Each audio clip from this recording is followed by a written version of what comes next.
او امام ابو حنیفه رحمت الله علیه کله خلق وی دا بيدب دی امامان ته کنزل کوي الله گواره زما یاد نشي چې ما شرط د امام نوم ویلی او هغه سره مې رحم الله نه ویلی دا الله رحمتونه دی په دین د پارسومه مهنتونه کړی هغه فرمایي یو ځای دا کلام کله چې زما قول تاسو وینئ چې پای باندې دلیل نه زما خبره او به دلیل ای نو فضربوا علی الجدار په دیواله وله کله فرمایي اذا صح الحديث فهو مذهبي کله چې حدیث صحیح تاسو ثابت شي چې دا حدیث دی صحیح بس اعظم مذهب وګڼئ کنه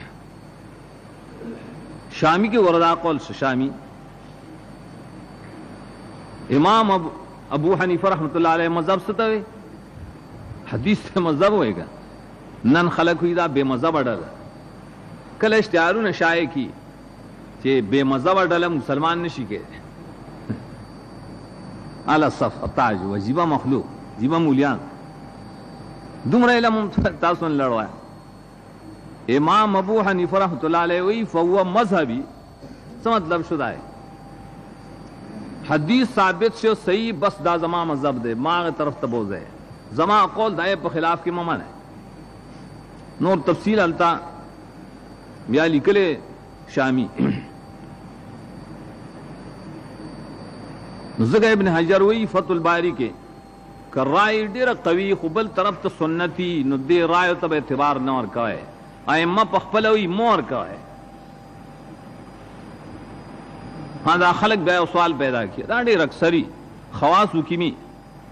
نیرا ولې هغه ته دا مسله نو معلوم هغه ته دا حدیث نو معلوم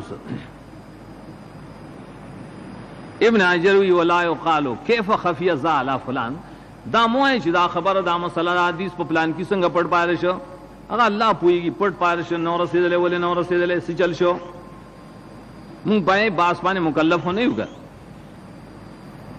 دا نشي ویلې ملازمه نه کدا ټیک وې صحیح وې نو فلان کی د بخامخه رسیدلې وته دې ملازمه څه دلیل انسان عالم الغیب عالم علم کلی سره نشي کېده چا تر یاره مسله معلوم